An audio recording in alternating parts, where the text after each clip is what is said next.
நான் ஜெயிச்சு வந்த பிறகு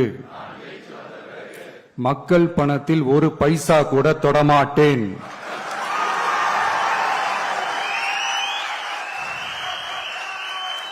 ஊழல் கரை படியவே விடமாட்டேன்.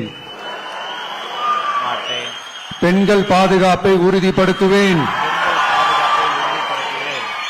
போதையில்லா தமிழகத்தை உருவாக்குவேன்.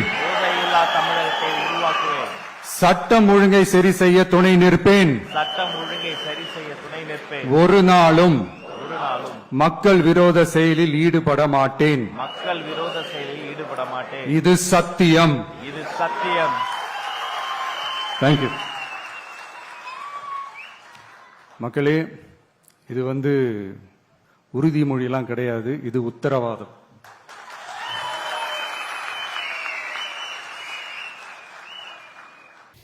இதெல்லாம் கேட்க நல்லா இருக்கு, பாப்போம் நடைமுறைக்கு வருமான்னு.